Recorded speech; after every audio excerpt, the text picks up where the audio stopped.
Madame, Monsieur, bonsoir, bienvenue dans ce journal. Voici les titres. Clôture des travaux du 11e Forum sur la migration et le développement, une édition co-présidée par le Maroc et l'Allemagne en prélude du pacte mondial sur des migrations sûres, ordonnées, régulières qui sera adoptée la semaine prochaine dans la même ville. Une atmosphère d'engagement sérieux, de franchise et de respect mutuel, c'est l'ambiance dans laquelle s'est déroulée la table ronde sur le Sahara marocain à Genève qui s'est terminée hier, un rendez-vous qui appelle à l'optimisme selon les médias marocains. Démantèlement d'une nouvelle cellule terroriste, 6 individus partisans présumés du groupe État islamique ont été arrêtés dans la ville de Beni Mellal.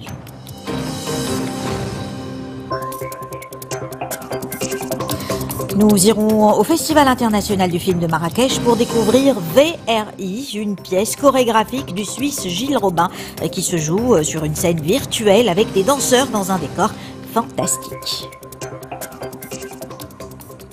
3000 personnes de 135 pays ont discuté durant 3 jours à Marrakech de l'avenir de la migration. C'était dans le cadre du 11e Forum sur la migration et le développement. Un rendez-vous parrainé par le Maroc et l'Allemagne en prélude de l'adoption la semaine prochaine, toujours à Marrakech, du pacte mondial sur ce dossier, fruit d'un compromis entre 190 pays. Le bilan de ce forum qui s'est terminé il y a quelques instants avec Salima Benabou. 2000 personnes ont afflué cet après-midi dans la grande salle qui accueille le FMMD. Après 3 jours d'intenses débats et de réflexion à haute voix sur les défis de la migration, le moment est venu de tirer les conclusions de cette 11e édition cruciale. La mobilité humaine est un phénomène global. Ceux qui pensent que la migration peut être stoppée par des moyens répressifs se trompent. La plupart des gouvernements ont compris depuis plusieurs années que la migration doit être vue comme une base de développement. La migration doit être vue comme une opportunité pour toutes les parties concernées, notamment les pays d'accueil, d'origine et de transit. Le forum aura joué un rôle très important dans la mise en œuvre du pacte mondial et malgré le désistement de certains pays européens qui refusent aujourd'hui de le signer, la majorité des participants à Marrakech reste confiants. Ça va durer encore des décennies et des décennies. Là, actuellement, c'est la migration due aux problèmes de guerre et de pauvreté. Mais derrière, il y a la migration qui vient du climat. Et celui-là, on ne pourra pas l'arrêter. Donc là, il faut prendre ce problème comme il a été pris dans cette conférence, bien. Aujourd'hui, nous nous sommes réunis, il y a plus de 100 pays qui sont là, qui disent oui, nous sommes d'accord pour le pacte mondial, mais le reste, ça va venir après. Moi, je pense que c'est une première. J'ai espoir que ça va s'améliorer. Le pacte mondial sur les migrations devra être entériné par la communauté mondiale dans la ville ocre lundi et mardi prochain. L'Équateur, qui assurera la présidence du 12e FMMD, aura pour mission de veiller au suivi et à l'application de ce traité international. Parmi les participants à ce forum, Sori Kaba, directeur des Sénégalais de l'extérieur. Il est en direct avec nous de Marrakech. Monsieur Sori Kaba, bonsoir. Comment le forum qui vient de se terminer peut contribuer à façonner le débat mondial sur la migration et le développement et surtout faciliter l'adoption du pacte sur la migration après le désistement de certains pays européens? Oui, bonsoir. Je pense que ce forum est plus qu'une occasion rêvée pour tous les participants de poser un débat de fond qui mettra en place un dispositif de dialogue. Et voilà le mot sur lequel le Forum mondial a grandement contribué à mettre en place, le dialogue. Parce que la migration est une problématique transversale qui interpelle plusieurs acteurs en même temps. Et si tous ces acteurs ne sont pas autour d'une table pour discuter, échanger et dialoguer entre eux, il est évident qu'on ne peut asseoir aucun global compact, qu'on ne peut asseoir aucune fondation qui va dans la perspective d'améliorer les conditions de vie des millions de migrants à travers le monde. Monsieur Sori Kaba, donc, coup de chapeau à ce forum mondial. Monsieur Sori Kaba, oui. Le pacte sur la mondialisation a été finalisé en juillet dernier. Il est le fruit d'un compromis entre quelques 190 pays. Quelle est la position des pays africains par rapport à ce texte? Viennent-ils à Marrakech en rang dispersé ou ont-ils des points en commun? Il y a évidemment des points en commun. Mais rendez-vous compte avec moi qu'il y a de cela 10 ans, qui aurait pu penser qu'au mois de décembre 2018, à Marrakech, au Maroc, nous arriverons à poser un acte aussi fort que le Global Compact. Il y a de cela 10 ans, personne ne pouvait le croire. Mais aujourd'hui que nous sommes autour d'un ensemble de pays qui acceptent de le parapher, de le signer, ça veut dire qu'un pas important a été franchi. Et la perspective est très bonne parce que nous arriverons à mobiliser tous les autres pays hésitants ou débutatifs pour qu'ils acceptent de le signer à l'image des autres pays du monde. Merci beaucoup, Monsieur Sori Kaba, directeur des Sénégalais de l'extérieur. Et dans le monde, près de 50 millions d'enfants ont été poussés vers le chemin de l'exil. Le pacte mondial qui devrait être adopté la semaine prochaine à Marrakech leur consacre de nombreux alinéas. La préservation de leurs droits était au cœur des discussions du forum qui vient de se terminer. La mise en œuvre de ces dispositions a été discutée dans plusieurs ateliers. Reportage d'Aberdan, Salima Benab. L'espace leur est entièrement dédié. À travers cette exposition, le FMMD révèle la triste réalité des enfants migrants. La protection de leurs droits était d'ailleurs au cœur des discussions du forum. Comment mieux les accueillir, comment les protéger des abus et de la détention, autant de questions auxquelles les intervenants ont tenté de répondre pour une meilleure mise en œuvre du pacte mondial. Le pacte mondial est sur le point d'être ratifié. Nous pouvons qu'espérer une évolution et une meilleure protection des droits des enfants. Nous voulons que les droits des enfants migrants soient préservés et reconnus, mais également que leur détention dans des centres fermés soit interdite et que les mineurs migrants soient accompagnés et suivis dans leur démarche. Donc, à toi la parole, Yasmine Youssef. Yasmine Youssef, c'est la représentante des jeunes migrants. Elle-même migrante, elle est venue plaider pour l'adoption du pacte mondial qu'elle qualifie de grande avancée, déterminée à protéger les droits des enfants concernés par la mobilité et touchés par l'immigration. Un migrant sur 3 a moins de 13 ans. Les enfants représentent une grande partie des migrants. Nous devons nous concentrer sur cette catégorie de personnes. Vous savez, 1200 jeunes sont décédés ces 4 dernières années alors qu'ils essayaient de rejoindre l'Europe.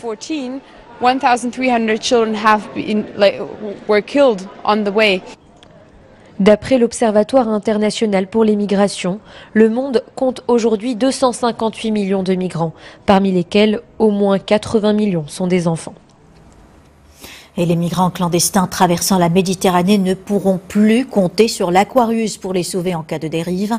Médecins sans frontières et SOS Méditerranée ont annoncé devoir mettre un terme aux opérations de sauvetage de leur navire humanitaire, l'Aquarius, privé de pavillon depuis 2 mois. Rachid Halaoui. L'Aquarius ne sauvera plus de migrants qui tentent de rejoindre l'Europe par la mer. La décision a été prise par les ONG Médecins sans frontières et SOS Méditerranée. Dans un communiqué commun, les 2 organisations internationales déplorent les attaques incessantes dont le navire et ses équipes font l'objet. Maintenu à quai depuis 2 mois, à Marseille, le bateau a été privé de pavillon par Gibraltar, puis par le Panama.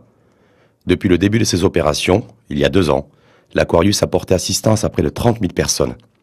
Ces derniers mois, le navire a vu les obstacles se multiplier depuis que le ministre italien de l'Intérieur, Matteo Salvini, a fermé cet été les ports du pays aux bateaux humanitaires. C'est un jour sombre, a déclaré aujourd'hui la directrice générale de Médecins sans frontières, pour qui la fin des opérations de sauvetage à bord de l'Aquarius signifie davantage de morts en mer. Selon l'Organisation internationale des migrations, plus de 100 000 personnes sont mortes noyées entre la Libye et l'Italie depuis 2014. Washington échoue à condamner le Hamas à l'ONU. La résolution américaine qui visait à sanctionner les tirs de roquettes en Israël effectués par le mouvement islamiste palestinien n'a pas recueilli la majorité nécessaire à son adoption. Au préalable, le Koweït avait, lors d'un vote, gagné de seulement 3 voix, obtenu qu'une règle d'une majorité aux 2/3 soit appliquée au texte américain. L'autorité palestinienne salue naturellement ce rejet. J-1 avant un samedi à haut risque en France. Alors que la tension et l'angoisse sont maximales au sommet de l'État, le président de l'Assemblée nationale, Richard Ferrand, a annoncé que le président Emmanuel Macron a décidé d'attendre avant de prendre la parole, comme le réclame une partie de l'opposition et des manifestants. 3 semaines après la première grande mobilisation contre la hausse de la taxe sur les carburants, le gouvernement craint une nouvelle flambée de violence pour l'acte 4 du mouvement des Gilets jaunes. Les détails avec Samira Chouani. Ces engins blindés, présentés au ministre de l'Intérieur Christophe Castaner, font partie des unités qui seront déployées demain en France par la gendarmerie. Des drones se rajouteront également au dispositif de sécurité que le gouvernement mettra en place lors d'une manifestation des Gilets jaunes prévue ce week-end.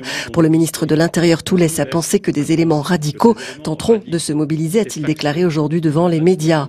Le Premier ministre Édouard Philippe a lui précédemment annoncé à l'Assemblée nationale la mobilisation de moyens exceptionnels qui s'ajouteront aux 65 000 forces de sécurité déployées dans toute la France. Mardi dernier, en réponse à la crise des Gilets jaunes, le gouvernement a fait marche arrière en abandonnant la hausse de la taxe carbone qui avait mis le feu aux poudres, également concerné le gel des tarifs du gaz et de l'électricité cet hiver. Si la grogne s'exprime les week-ends dans les rues de France, c'est aussi dans l'hémicycle que durant la semaine, une autre lutte semaine, celle qui oppose l'État en place aux divers partis qui demandent au président de rendre des comptes. De son côté, Emmanuel Macron a choisi de ne pas s'exprimer face aux Français. Les Gilets jaunes ont promis de se mobiliser en masse pour le 4e week-end consécutif. La coopération et l'intégration régionale plutôt que la confrontation. Les participants à la table ronde de Genève sur le Sahara marocain qui s'est terminée hier sont d'accord sur ce point-là. C'est ce qu'a déclaré Horst Köhler lors d'un point de presse à la fin de ces discussions auxquelles l'Algérie a participé pour la première fois comme partie prenante. Un deuxième rendez-vous a été fixé pour le premier trimestre de 2019. Mohamed Magri, Abdel Fattah. Ouvrir un nouveau chapitre dans le processus politique, c'était l'espoir de Horst Köhler, envoyé personnel du secrétaire général des Nations Unies, lorsqu'il a invité les partis aux différents régionales autour du Sahara marocain à se réunir pour une table ronde à Genève. Un pari qui semble en partie réussi, si l'on en croit l'atmosphère positive dans laquelle se sont passées les discussions. Il y a plus de 6 ans que les partis ne se sont pas rencontrés et je voudrais féliciter toutes les délégations pour l'engagement renouvelé dont elles ont fait preuve en venant ici et en participant de manière constructive aux discussions. Une table ronde qui consacre pour la première fois l'Algérie comme partie principale aux différends. Ce n'était pas le cas lors du processus de Manasset et c'est l'une des raisons de son échec. Cette table ronde est différente des exercices précédents à plusieurs titres.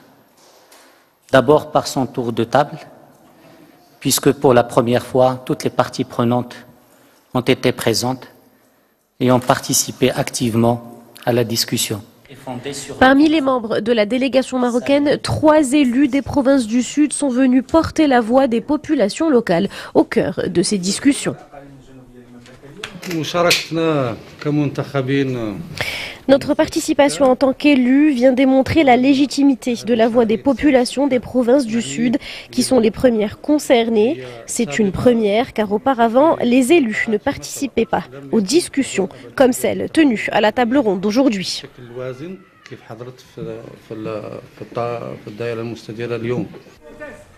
Pour la première fois depuis plus de 6 ans, les partis aux différents régionales autour du Sahara marocain se sont retrouvés à la même table. Ce ne sont pas des négociations, mais une rencontre initiale qui laisse peut-être présager la relance d'un processus politique. Rendez-vous pris avant la fin de mars 2019. Et cette table ronde de Genève a polarisé l'attention des médias. De nombreux supports marocains et étrangers ont couvert durant 2 jours ce rendez-vous sur l'avenir du Sahara marocain. Voici ce qu'en pensent des journalistes marocains avec Mehdi Soufiane. La presse nationale souligne l'atmosphère constructive ayant marqué la table ronde de Genève. Une rencontre où le Maroc a réaffirmé son engagement à contribuer à la réussite du processus onusien.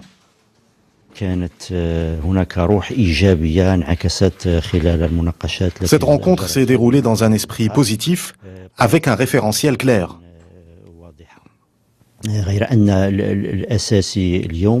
Le plus important aujourd'hui est de faire de la deuxième table ronde prévue l'occasion de discussions plus approfondies. Les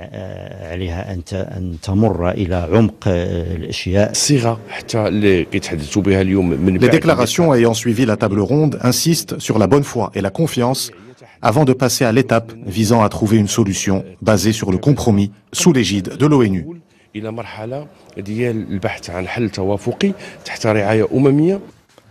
Les principaux titres de presse rappellent également que cette table ronde a vu la participation de toutes les parties prenantes.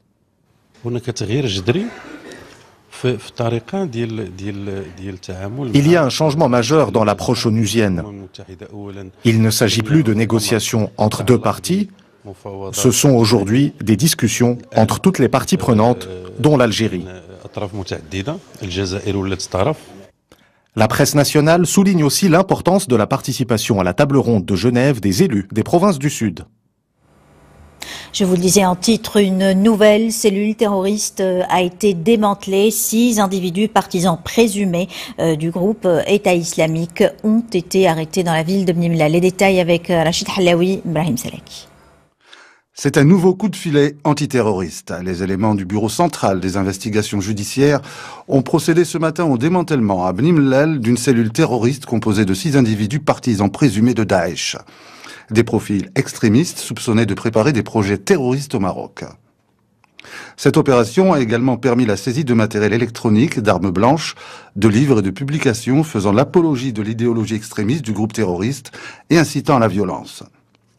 Selon les premiers éléments de l'enquête et le communiqué publié par le ministère de l'Intérieur, les membres de cette cellule, âgés entre 24 et 37 ans, ont mené des opérations de recrutement et d'enrôlement de jeunes et les incité à commettre des agressions contre les personnes qui rejettent leur idéologie. Les mises en cause seront présentées à la justice dès la fin de l'enquête qui se déroule sous la supervision du parquet compétent. Amina Bouayesh a pris ses fonctions cet après-midi à la tête du CNDH. Driss Yazami lui a passé le flambeau au siège du Conseil national des droits de l'homme à Rabat au lendemain de sa nomination au poste de présidente par Sa Majesté le roi Mohamed VI. 2%, c'est le pourcentage de la croissance économique annuelle que coûte la corruption au Maroc. C'est ce qu'a déclaré le ministre délégué chargé des Affaires générales et de la gouvernance, Lahsen Daoudi, à l'occasion de la clôture de la journée d'études initiée par l'Organisation de coopération et de développement économique. Après les médecins et les pharmaciens, les infirmiers haussent le ton. Ils étaient plusieurs dizaines hier à manifester devant le ministère de la Santé pour demander une amélioration de leurs conditions de travail. L'appel a été lancé par le syndicat de la corporation.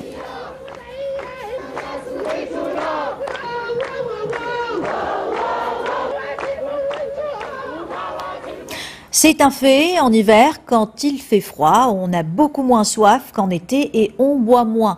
Eh bien, ceci est très mauvais, c'est une très mauvaise habitude. Ce qu'il faut savoir, c'est même si on a moins chaud, nos pertes hydriques ne sont pas moins importantes qu'en été. Le reportage est de Jihan Doublali, récit Samila Chtouani. Essentiel pour l'homme, l'eau constitue plus de 60% de notre corps adulte. Été comme hiver, chaque personne possède ses propres besoins compte tenu du climat, de son mode de vie et de sa taille. L'hiver, je ne consomme pas beaucoup d'eau parce que justement, il fait froid et je n'ai pas soif. Sinon, je bois jusqu'à 3 ou 4 verres d'eau par jour. Je démarre ma journée en buvant 4 verres d'eau dès le matin, à jeun. Et je me sens bien. Lorsque je bois autant d'eau, cela me désaltère. Je n'ai pas soif de toute la journée.